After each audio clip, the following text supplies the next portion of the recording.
ang bagong saltang bitbit ni Alma at ni Elias. Kaya mo na, Kapitana. Di ba yung mag-akot ng dayo dito sa palangga, basta ganyan ka-sexy.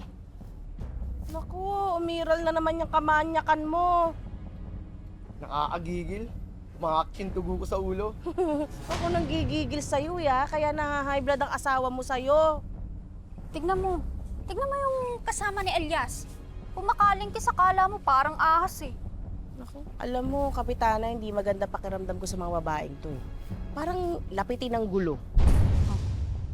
Alam mo, kahit sino madikit dyan kay Alma at saka kay Elias, talagang wala namang gagawing matino.